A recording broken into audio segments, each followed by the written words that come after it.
Hey, this is Arlene. So anyways, I'm on my way home. And I did a really quick video earlier about my oh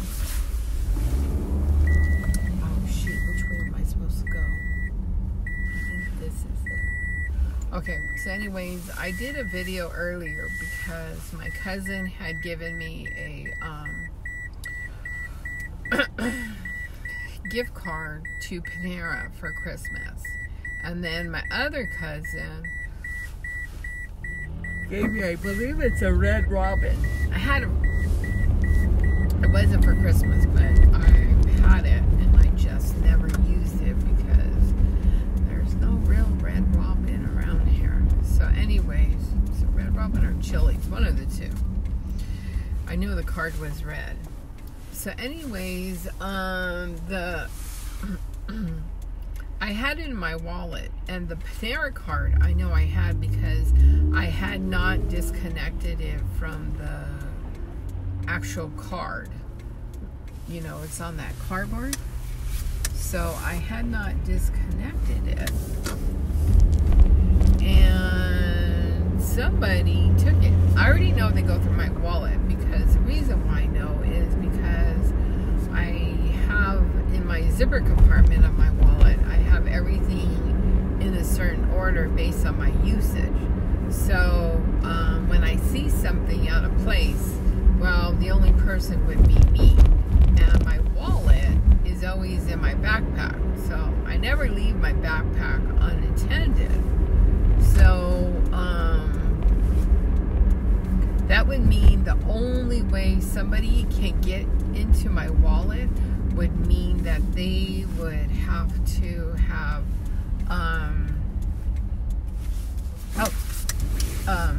they would have to have done it in my apartment. Oh shit, where am I going? Oh, 101. So that's how I know it was done when I was asleep, because that's the only time I honestly can't keep track of my stuff is when I'm sleeping. And I go into deep sleep, and there's nothing I can do about it. And that's when things happen. And it's happened even before. It happened when I was living at El Rancho Apartments on Mission in Alhambra. It happened at California Villages on Corona Street, I believe it is, in Pico Rivera. So it has happened.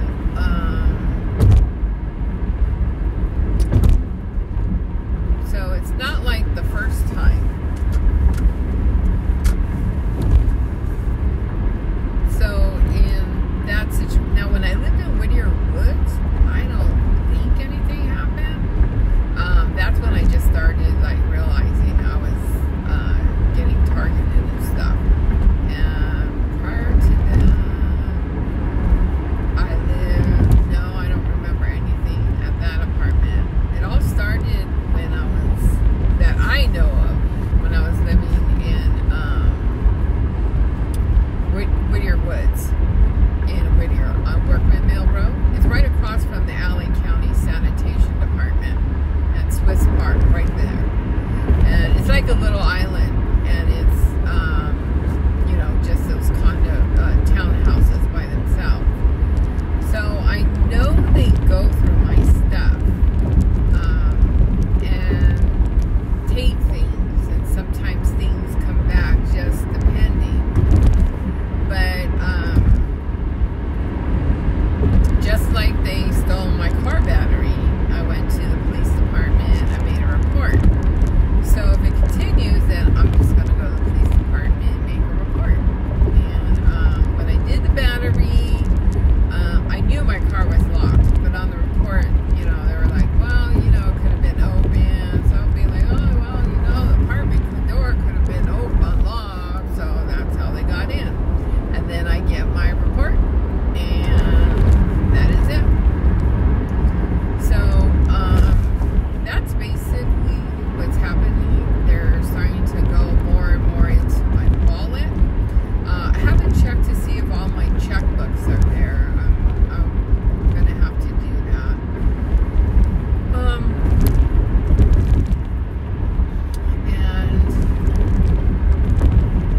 don't know, like, because I knocked out, I don't know if I've ever been physically removed from where I live right now on Santa Monica Boulevard. Because when I'm out, I mean, like, I am out for the count. I have no idea what happens. And when I wake up and I'm sore, that means I know something's been done. Like the bending of my toe, or the cuts on my toe, and the scratch marks trying to make it look like it was my cat. My cat would never come and start scratching me up when I'm asleep. She is not, I know my cat. She doesn't do that. So there's things like that that have happened. Like I woke up with a sore finger, so that tells me they kept bending my finger over and over again. And just things like that.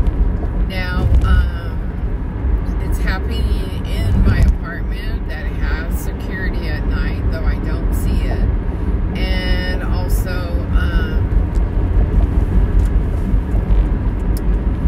the door is being propped open a lot.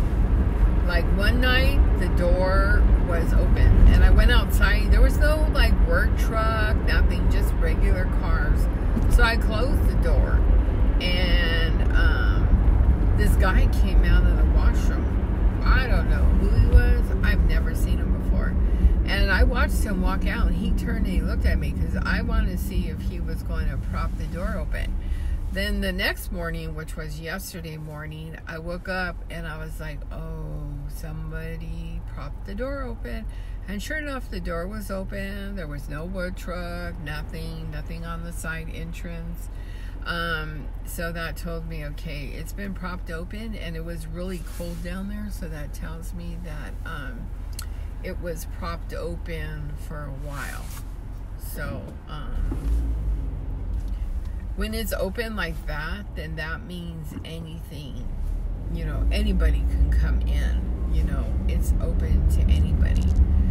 So on that note, like, it's not a bad area, but it's not like the greatest area. But having that security, as far as knowing that you have a I have, what do you call those, like, you swipe the card thingamajigger. So that lets you in. You get buzzed in, you swipe it, you get buzzed in, the door locks behind you, and so you should be safe. But there is somebody that is starting now to prop the door open. And then the side gate by the there's an outdoor area. Well, there's a little hallway. It's an outdoor hallway, but it's a side thing. You can take that and you can go out to the street. And I have seen people that have it propped open, like they're standing there and somebody is they're talking to somebody, and people come and go. I've seen on my fire escape, I've seen guys and they wear like baseball caps, so you can't really see them. I see them come out and jump down to the first floor and then go down that side and go out to Santa Monica Boulevard. So they're not detected. So in that sense, it's not really a secure place. And when I first moved in, there were these security guards, security company. I thought they were doing a good job. I don't know what happened, or something happened that I don't know about that caused them to no longer use their services. But those guys walked around, and then there's certain at the fire extinguishers, they have to like swipe. They get phones when they check in. I guess they have to swipe where they go, which is good. So it tells you they've been in that area, so they can't just like sit on their butts. Well, they were really good. They were very nice. And then after that, they disappeared. Then these guys that lived on the third floor, for some reason, they became security guards. And I hate parking over here. Hopefully I'll have my car tomorrow and my battery in it. So there's they're just like kicking it in the front, and they have the door propped open. All these people are walking in. They have no clue if they live here or not. And they're like ordering pizza, just talking, and, you know, not even walking, just up there having pizza. So then after that, I think they got a new security. But with those, every time I would go down, they just sit in the laundry room. It's, you know, oh, and when I first walked in, they used to lock the laundry room so you couldn't go in. So they would lock the entrance and the exit to where you go out to the courtyard. You know, it was more secure when I first moved in. And then now they leave the laundry door open, and they leave the out to the courtyard open. So if the lights are out, I mean, I see people out there in the dark. I don't know who they are, if they actually live there. So it seems like, you know, well, of course I get targeted because my apartment is right over the laundry room. And I don't like the idea, but I can't do anything about it, that all of a sudden the laundry room, you can't do laundry after 10 p.m., but yet the doors remain open, which I don't understand, but they remain open. So, and then the security guards, when you see them, if anything, they're just sitting on the chair. And if they're not sitting on the chair, a man is used, some type of male is sitting on the chair. I don't know if they actually really live here or what, but why would you come down and sit in a chair and you're not doing laundry, nothing's in the dryer, no one's in there, and you're just on the chair. You know, so that's like a concern that I have. But I like where I live. It's just, you know, the fact that the security now became, to me, lax. And when I first moved in, it was like everything was like on top. And I really felt comfortable living there security-wise. And I mean, that's separate from, like, I know I get targeted with frequencies and stuff. That's like a separate category for me. I look at it, you know, at the apartment and my surroundings and everything like that. Targeting is targeting, frequencies, that's just something that happens. But this is like totally different when I look at it. And I did not do my homework because I had to find a place fast because of my cat. So they offer Section 8. So there's people there in Section 8. And I don't have a problem with Section 8, but because I'm targeted, I'm sure it's very easy to recruit everybody because they're already on a limited income. They're either on Social Security or they're on welfare. So if someone's going to give you something on tax, I mean, it just makes your budget better. So, anyway, so that is where it is. My thing is not really about the targeting. It's more about the security. The fact that the front door is being propped open. The fact that the laundry room is open. And then the door from the laundry room to the courtyard's open. So also somebody could go out to that side door. It's a black security door, and they could prop that door open and no one walking on Santa Monica Boulevard would really pay attention to that, and they could go right on in. But then if the security cameras work, then you would see that the door is being propped open, because if you're going to write a note about pee from your pets on the floor and that there's security cameras and they could see who's doing it, well, then you could see who's propping the door open. You could see that there are people coming in that don't live there, and you can see that it's a security violation. You know, I mean, it's a security breach. So anyways, that's why I'm very careful And anyone that knocks on my door, I don't even answer the door because I'm not really expecting anybody. But I did have the experience one time where this lady knocked on my door, and she wanted to, what did she say? She said she had something for me. And I told her, I said, I'm going in the shower. And she goes, oh, that's okay. I can wait for you. I said, no, I'm going to be in the shower for a while. And it ended up being a process server for the guy that had the apartment before me for child support. And sure enough, I went out there and there was the paperwork with all the court information and the handbook for child support.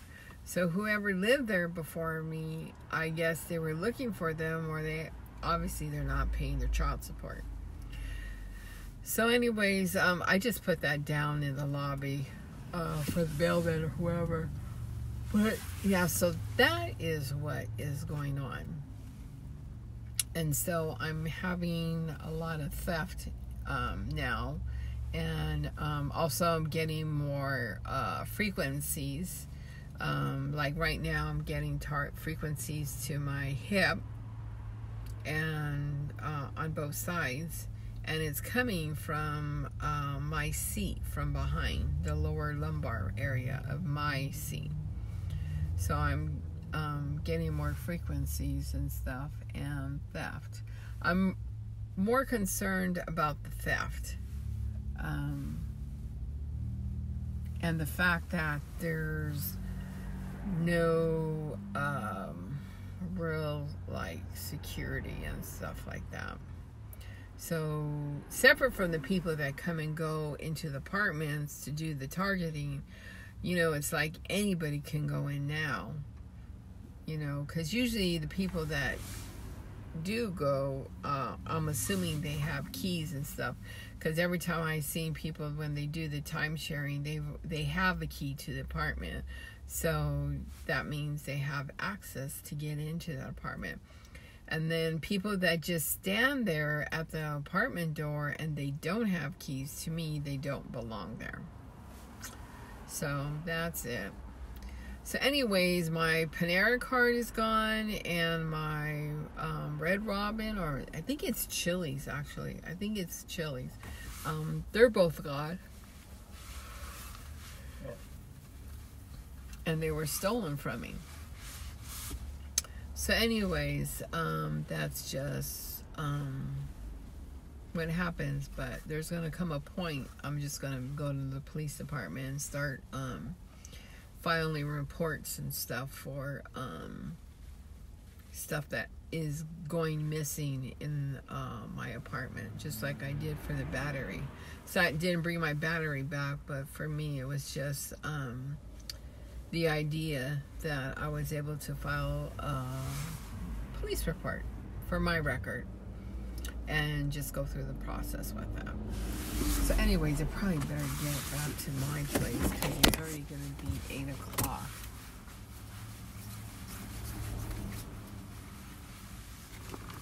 And there went my evening.